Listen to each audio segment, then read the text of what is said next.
ఇక నాన్నగారి పుస్తకాల సంగతి మర్చిపో మాధవ. ఈ ఇల్లు నిలబెట్టాలనుకున్నావు. అందుకు నువ్వు కష్టపడింది నష్టపోయింది చాలు. ఆ రుణం మేం తీర్చుకున్న తర్వాత ఆ పుస్తకాలు అప్పుడే అచ్చు వేయించచ్చు. మీరు రుణం తీర్చుకుంటారా అమ్మాయి గారు? అయితే ఆ డబ్బు నేను అప్పుగా ఇచ్చానండి.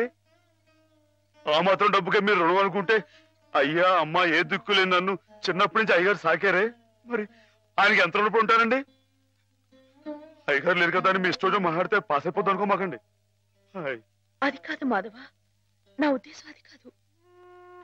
పుస్తకాలు అప్పు చెప్పేటప్పుడు అయ్యగారు నన్ను రామయ్య అన్నారు, కృష్ణయ్య అని పిలిచారు, కృష్ణదేవరాయలు అన్నారు.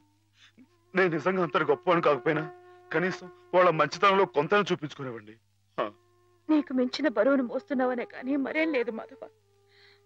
నీ ఇష్టం. నాన్నగారిని చనిపోకుండా బ్రతికిస్తానంటే మాకు మాత్రం సంతోషం కదా? మనం ఎవరూ కాదని ఆయన బతికించేది. ఆయన రాసిన ప్రతి అక్షరంలో ఉన్న ప్రాణం, ప్రతి పదంలో ఉన్న భావం.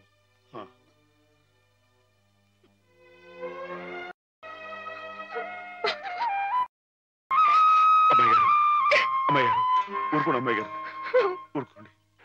మాధవన్న బాబు గారు పుస్తకాలు అచ్చు వేస్తున్నాడు కదా, ఆ పుస్తకాల మీద బోలు డబ్బు వస్తుంది కదా. మళ్ళీ మీ అమ్మని, పిన్నుల్ని, అత్తయ్యల్ని అందరినీ కొని తీసుకొస్తాడు కదా. అప్పుడు దొడ్డంతా పశువులతో, ఇల్లంతా పాడితో మళ్ళీ పాత రోజులు వచ్చేస్తాయి కదా స్వామి. అనుకున్న టైంలో అనుకున్నట్టుగా అచ్చేసి ఇచ్చేశారు. చాలా సంతోషంగా ఉందండి. ఇవి ఇంత త్వరగా ప్రింట్ అవటానికి కారణం మీరు, మీ పట్టుదల. ఇవిగోండి మీ పుస్తకాలు. అందంగా అచ్చయ్యా? చాలా బాగున్నాయండి. మా బాబు గారే పట్టుబట్టలు కట్టుకుని ముస్తాబాయ్ వచ్చినట్లుగా ఉన్నాయండి. ఏంటయ్యా ఈ అడావుడి? అయ్యగారు రాసిన పుస్తకాలు. ఓహో,